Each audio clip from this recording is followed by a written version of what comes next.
Hello mga ka-SAAS! Isa sa mapapanood sa movie na Hello Love Again ay ang magaling na artista na si Jenica Garcia. Siya ay anak ni Jean Garcia at Jigo Garcia. Sa natapos na media ko ng HLA, nagbahagi ito ng kwento na hindi daw siya kilala ng direktor ng movie na si Katik Molina Sampana. Nakaramdam daw siya ng hiya. Tawa ng tawa si Jenica habang ikinukwento sa harap ng entertainment media ang naging experience niya nang una silang magkita ni Direk sa shooting ng HLA at ito nga ay sa lugar ng Canada.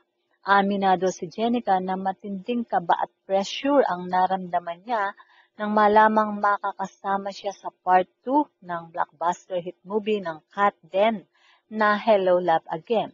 Say ni Jenica, may isa pa siyang project na ginagawa nung i-offer sa kanya ang pelikula. Kaya kapag tinanggap niya ito ay siguradong wala na siyang oras na magpahinga. Pero dahil sa ganda raw ng project at first time niyang makakatrabaho sina Catherine at Alden, pati na si Direk Cathy, tinanggap niya ang offer. At niisip niya bawal ang sabaw kasi Direk Cathy to. Parang sobrang blessing na napasama ka pa dyan. Ito ang sipa ng actress sa press con nga ng HLA.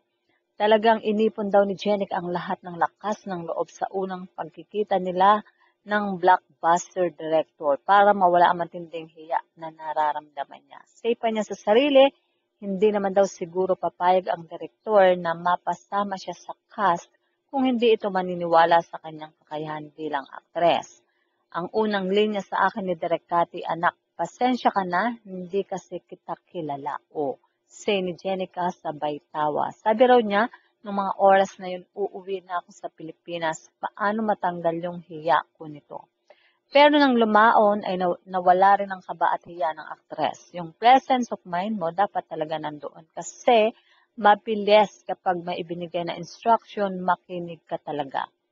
So, isa sa abangan nga itong si Jenica sa HLA kung ano ang karakter na gagampanan niya at kung ano ang koneksyon niya sa mga bida na si Catherine at Alden. At syempre, napakarami naman ng mga movie at teleserye na nagawa nitong si Jenica at kaya naman kilala rin siya na talaga namang napakahusay sa pag-arte. Sa mga ka-essay, yes, yan nga po ang ating balitaan.